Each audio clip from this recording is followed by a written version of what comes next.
Okay, so I was thinking of making a video on how I live. So right now I'm in kind of an interesting time in my life and I'm living in my car. I'm not poor. I do have money if I need it, but I'm trying to make it last for a while until I kind of decide what I want to do. I'm thinking about going to school, possibly moving somewhere else to find better work. And while I'm up in the air, it just works for me to be staying in my car.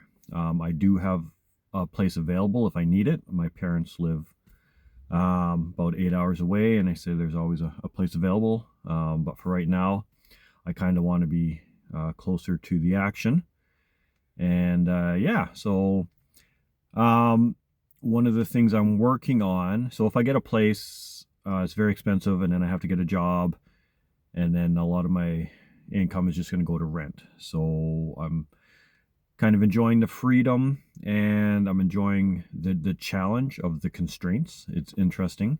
But one of the main things I'm doing is I'm writing a crypto trading bot that I run 24 hours a day on my laptop.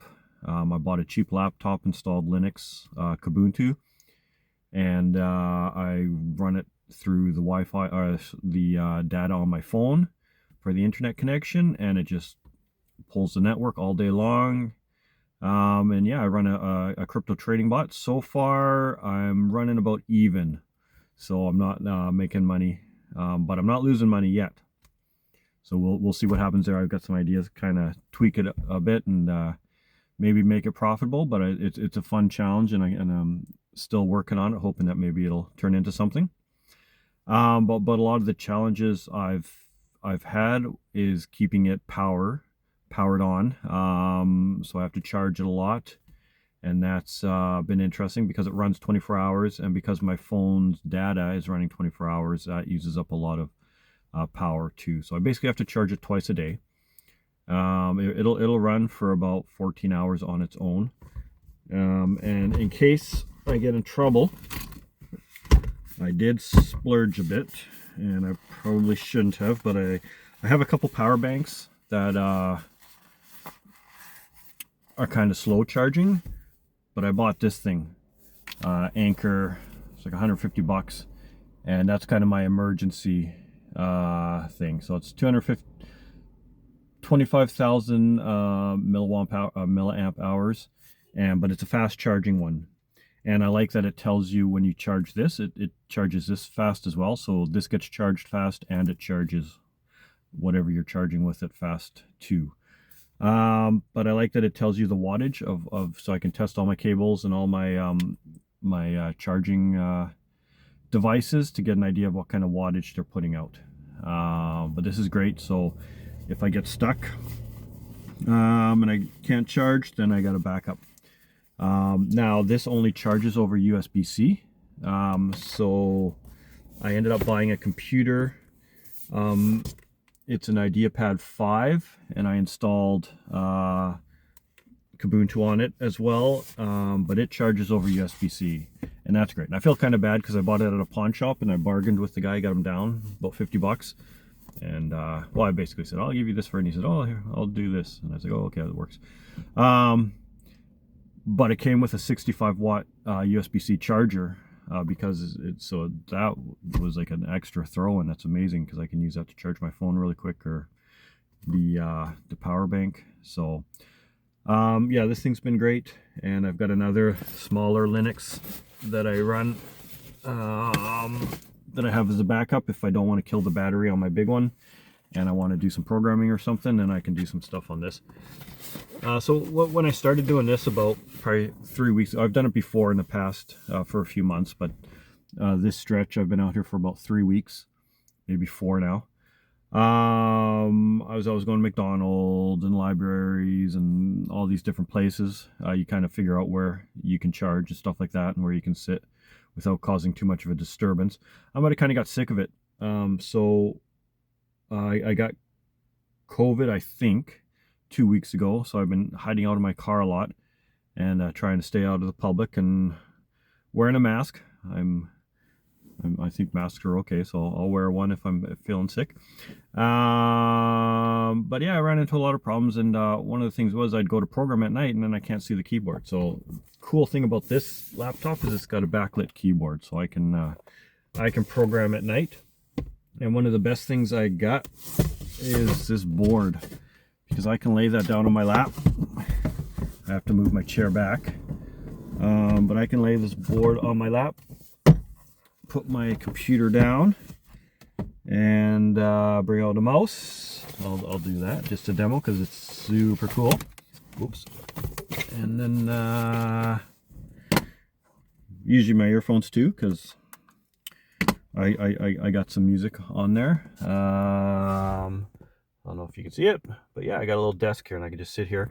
So right now I'm at a really nice spot, so I get a nice view of the ocean and it's not too crowded, so I don't feel like I'm bugging everybody. And yeah, I can just sit and program. My battery's going to last for hours. If I do need to boost it, I can do that. And I've got the CryptoBot trading on here right now, so it's just going and going. Yeah, so that's great. Now, one more thing. A new thing I tried this morning, which might be a little bit weird and maybe I'll die, but I bought this for $17. A little cooler at Canadian Tire, and oh, it's actually cold. That's good. I was worried that this might not work, but what I did was I bought one of those roasted chickens for I think it was $13, but I do know where I can get them for cheaper. And put a bunch of ice in there, and I bought some baggies and put all the chicken pieces, meat into the baggie, and kind of cold, I guess. I don't know how well it's gonna freeze. It should freeze. It should get to the same temperature as the ice. It only needs to last me for a day. I'm not going to try to keep it good for days and days. So I've been chatting a lot with ChatGPT. So if I die, it's ChatGPT's fault. But I was asking, how do you preserve meat? And you can salt it. But all these kind of old techniques that they used to use in the pre-refrigeration days worked best for raw meat. So ChatGPT's telling me once you cook it, you break down all the proteins and all these things, and now all of a sudden it's really easy for bacteria to spread through there. So preserving it after you cook it becomes a lot more difficult than preserving it before you cook it. It says the best way to do it if it's already cooked is just keep it cold and ice. If you do ice, you're good. So yeah, so basically I only want a few meals out of it, and then I'm not sitting here getting hungry, thinking about going back to the mall, grabbing food. I can just sit here as long as I want to, and I've got basically 2 more meals in there. Another thing I like to do, I don't know if you can see it. Let's see what's going on here. There we go. Okay, I got a little box here of good stuff. Cleaner and stuff, and hand sanitizer, and but you start to think about stuff that's not going to go bad on you. So big one is vinegar, honey. I just bought a new one here. I'll tell you what happened to the last one.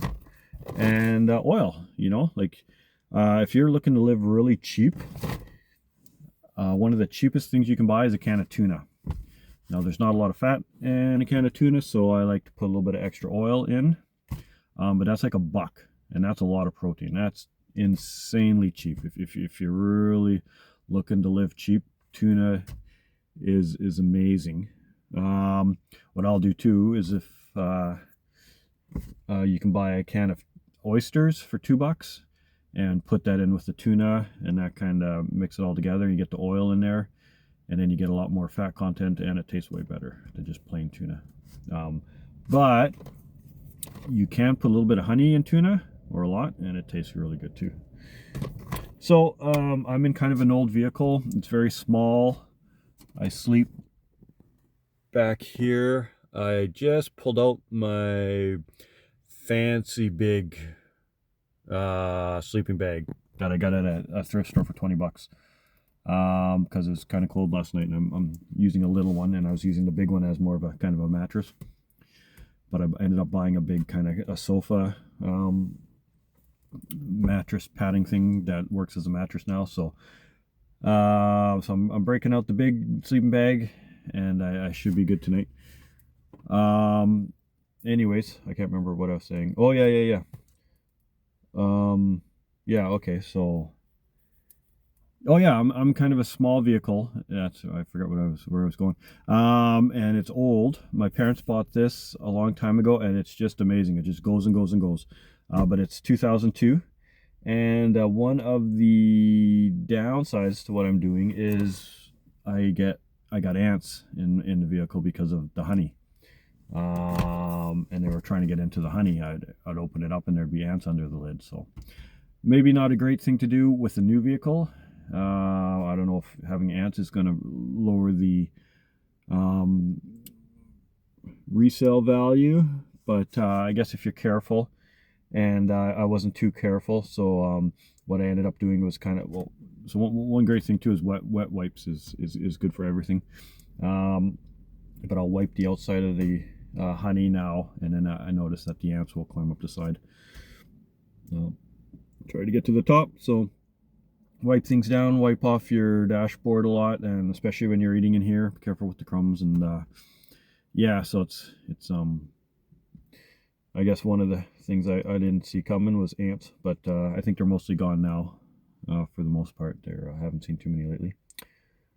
Yeah, so yeah, now I just get to sit by the ocean. I've got an idea to add a feature to my trading bot, so I'm just going to sit here and program. I've got hours and hours of power if I need it. And yeah, and like I said, I don't recommend this for everybody. It's kind of horrible in some ways. It's nice when you have a reason to do it and you have something to do. I got stuff I got to get done, and I want to be kind of down closer to the big city. And yeah, eventually, and I'm kind of still thinking like, well, what am I going to do? And while I'm thinking, I get to check out areas. I get to see like, oh, that'd be a nice place to live or whatever. And yeah, oh, there's a speedboat going by. So yeah, it works for now, and probably a lot of stuff maybe I can go over in the future. A lot of interesting things, especially with the power. You learn a lot about power, wattage, and I'm a proponent of AI. I think it's going to cause a lot of horrible problems, but it's also going to do a lot of good, and I use it every day for like a million things. It's just great for just quick questions. How does this work? How does but I was trying to learn electricity, and I've never been good. It was always confusing. I was like, what's a volt, amp, watt? And I said, explain it to me, and it did. And then I said, okay, quiz me on it, and then it was quiz me on it, and then now it kind of makes sense. So basically, watts is the main thing. It's your total power, and then watts is made up of volts and amps. So volts times amps equals watts, and that's kind of the foundation of kind of understanding what's going on with a lot of these things. So yeah, and now I'm always looking at the chargers and how many watts is this, and how big is this battery, and so it's kind of neat in a sense to learn about stuff while being out here. You kind of learn a few things. And I think that's it. I'm going to do some programming, and in a couple hours have some chicken and granola bars. Granola bars are my dessert. And yeah, that's it.